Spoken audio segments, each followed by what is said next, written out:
I am the fate villain के episode number 102 के starting में हम लोग देखते हैं जू चैन को, जो उस इंसानियत के सेंटेंस के पास में आ चुका होता है। और हम लोग देखते हैं कि वो आंखें बंद किए होती है और वो कहती है कि ये मेरे पास में आ रहा है जू चैन, और उसे पता होता है कि जू चैन यहाँ पे आ चुका है, पर वो फिर भी आंखों को बंद करके रखे होती है। और तभी जू चैन उसके पास में आता है, बोलता है कि अब तुम्हें भी पता है कि मैं तुम्हारे पास में हूँ, तो तुम अपनी आंखें खोल सकती हो, अब तुम्हें नाटक करने की जरूरत नहीं है। तो पर फिर भी वो आंखें नहीं खोल रही होती। इसको देख के जू चैन अपनी पावर का यूज़ करते हुए उसके हाथों में बेड़ियों को ला देता है, जिस वजह से वो उधर ही चिल्लाने लगती है और बोलती है, जू चैन तुम मेरे साथ में ऐसा क्यों कर रहे हो? तुम्हें मुझे मारना है तो सीधे सीधे मुझे जान से मार दो, तुम मेरे साथ में इतना ज़्यादा ह्यूमिलेट मुझे क्यों कर रहे हो? जू चैन कहता है कि मुझे तुम्हें मारना ही होता तो मैं उसी वक्त तुम्हें मार देता, बट नहीं। तभी जू चैन उस सेंटेंस से कहता है कि मुझे पता है कि तुम्हें पता है कि इंसानियत के एंसेस्टर कहाँ पे जन्म लेने वाले हैं, तुम्हें मुझे पता है कि तुम्हें पता है,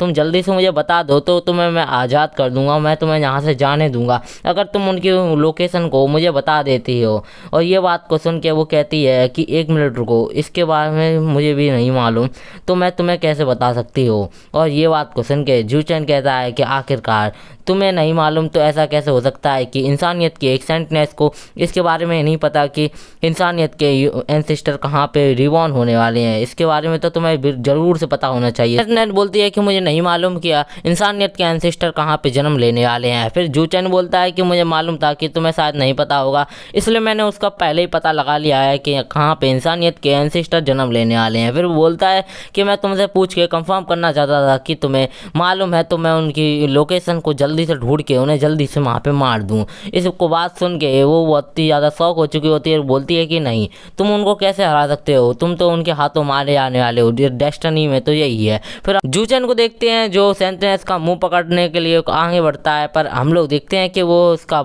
हाथ को वाइट करने की कोशिश करती है, जिसको देख के जू चैन कहता है कि मुझे लगता है कि ये छोटी सी बिल्ली ज़्यादा ही उल रही है, मुझे इसके साथ में थोड़ा सा और खेल लेना चाहिए। तभी जू चैन अपने हाथ को उसके मुंह की तरफ बार बार कर रहा होता है और वो उसके हाथ को बार बार काटने की कोशिश कर रही होती है, बट वो काट नहीं पा रही होती है। और जू चैन उसके मजे ले रहा होता है और कह रहा होता है कि ये छोटी सी बिल्ली कितनी ज़्यादा एग्रेसिव है। जू चैन अपने मन में सोचता है कि सेंसनेस मुझे अपने मुंह को तो नहीं पकड़ने दे रही, पर इसके चेहरे को मैं ज़रूर से बिगाड़ सकता हूँ। और हम लोग देखते हैं कि वो उसके ना जो उसके बाल होते हैं उसके हालों को बिगाड़ने लगता है और वो कह रहा होता है कि छोटी सी बिल्ली अब तुम शांत हो जाओ। उसके ना पूरी के पूरी जितने भी बाल वगैरह होते हैं उसके सब के सब बाल बिगाड़ देता है, जिसमें फिर हम लोग सेंटेंस का चेहरा देखते हैं, जिसका चेहरा रोने जैसा हो चुका होता है। हम लोग को लग रहा होता है कि 2 मिनट में वो रो देगी यहाँ पे।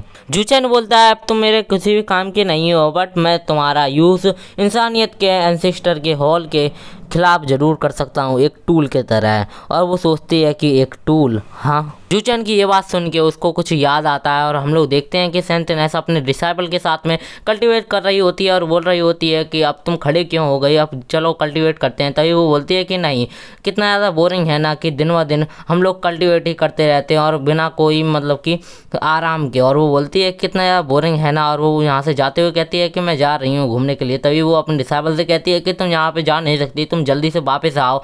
और हम लोग देखते हैं कि वो बोलती है कि नहीं, मैं नहीं आने वाली, मैं किसी के टूल नहीं हूँ जो आप मेरा यूज़ कर सकती हैं। सीन प्रेजेंट में आता है और हम लोग देखते हैं कि वो चिल्लाते हुए जू चैन से बोलती है कि नहीं, मैं तुम्हारा कोई भी टूल नहीं हूँ, और बोलती है कि मैं इंसानियत की हॉल की एक सेंटेंस हूँ और मुझे इंसानियत को बचाना है और वीक लोगों को हमेशा से जस्टिस दिलाना है, यही मेरा मिशन है। और वो उसकी बात को सुन के जू चैन बहुत ही ज़्यादा जोर जोर से हंसने लगता है। तभी सेंटेंस पूछती है, आखिरकार तुम हंस क्यों रहे हो? तभी वो बोलता है, क्या तुम फालतू की बातें कर रही हो, ये बिल्कुल भी रिडिकुलस है, तुम खुद सोचो, कभी भी तुम लोगों ने वीक लोगों को जस्टिस दिलाया है कि नहीं?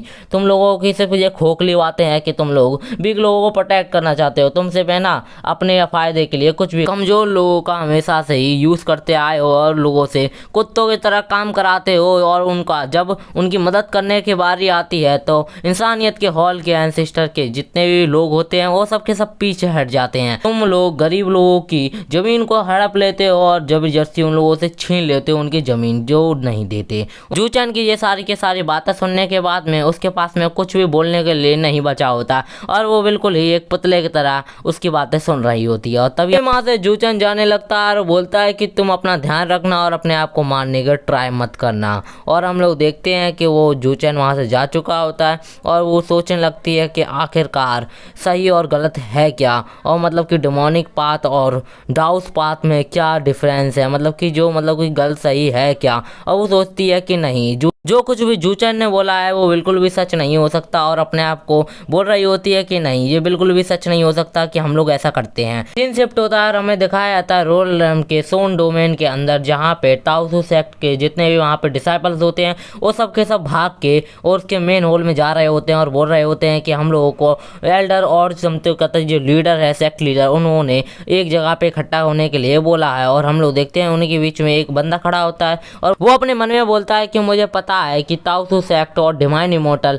मतलब कि इन दोनों के बीच में कुछ ना कुछ रिलेशन है। मुझे लगता है कि वो ताओसू सेक्ट का मतलब कि एंसेस्टर हो सकता है। और वो जाते हुए बोलता है कि मुझे पता है कि ताओसू सेक्ट के करंट सिचुएशन के हिसाब से वो बिल्कुल भी न्यू डिसाइपल्स को एक्सेप्ट नहीं करना चाहते, पर वो न्यू डिवाइन इमोर्टल आया है तब से ही वो नए टैलेंट को एक्सेप्ट कर रहे हैं, मतलब कि जो नए डिसाइपल्स हैं उनको एक्सेप्ट कर रहे हैं। और तभी हम लोग देखते हैं कि वो जो बंदा जूचन के बारे में ये सब सोच रहा होता है वो जूचन के सामने झुका होता है और बोलता है कि डिवाइन इमोर्टल आपने मुझे यहाँ पे किस लिए बुलाया, और उसके सामने उसके पॉइंट दिखाए जा रहे होते हैं 2500 होते हैं। और तो जूचन उससे कहता है कि तुम इतने भी ज़्यादा तुम्हारा टैलेंट बुरा नहीं है, और उससे बोलता है कि तुम ही यहाँ के सबसे ज़्यादा कल्टीवेशन में जीनियस कहे जाने वाले डिसाइपल हो। और तभी वो बोलता है कि मैं समझा नहीं डिवाइन इमोर्टल, आप कहना क्या चाहते हैं, आपके कहने का मतलब क्या है कि मैं इतना भी ज़्यादा बुरा नहीं हूँ दूसरों के मुकाबले, इसका मैं मतलब समझा नहीं। तभी हम लोग जूचन अपने मन में बोलता है कि मुझे पता है कि इसकी फॉर्च्यून वैल्यू बहुत ही ज़्यादा कम है,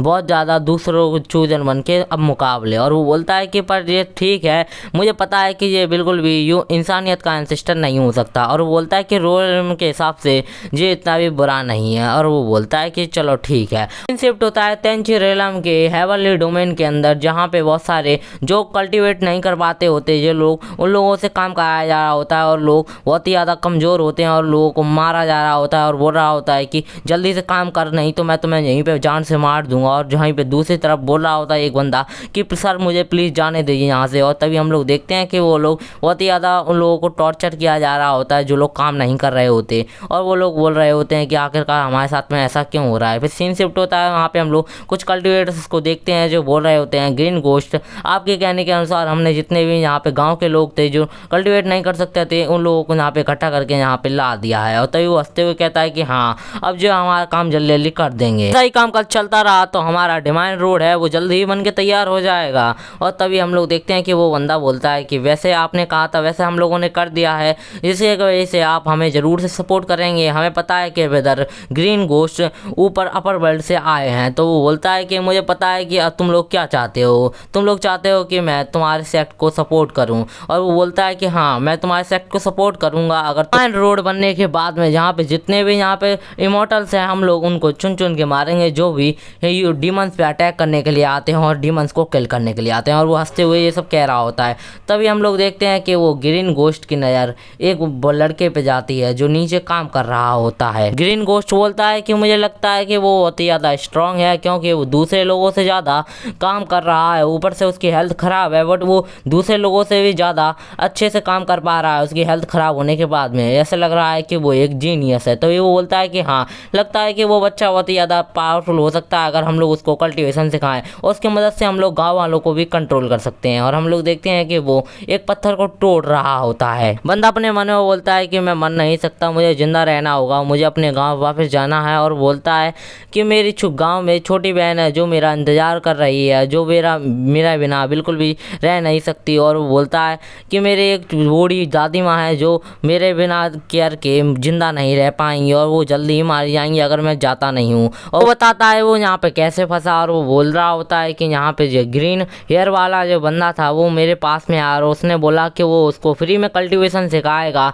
अगर वो उसके साथ में 3 साल तक चलता है तो। और उसने हाँ बोल दिया और वो उस वजह से यहाँ पे अब फंस गया है और वो यहाँ से अब जा भी नहीं सकता। और वो इतना ज़्यादा थक चुका होता है जिस वजह से वो थक के यहीं पे गिर जाता है। वो बोलता है कि वो ये 3 साल कब कंप्लीट होंगे, और फिर बोलता है कि अभी तो सिर्फ 103 दिन ही हुए हैं यहाँ पे मुझे काम करते हुए। एपिसोड यहीं पे ख़त्म होता है। और मैं बता दूं कि मैं इतने दिनों से वीडियो क्यों नहीं डाल पा रहा था, क्योंकि मेरे घर पे साफ़ सफाई हो रही थी, उस वजह से मैं डाल नहीं पा रहा था वीडियो। उसके लिए मुझे माफ़ कर देना। और अगर आपको नोबल रिबॉन भी मुझसे एक्सप्लेन करवानी है तो कमेंट में ना नोबल रिबॉन को स्पैम कर देना। ठीक है, ओके बाय।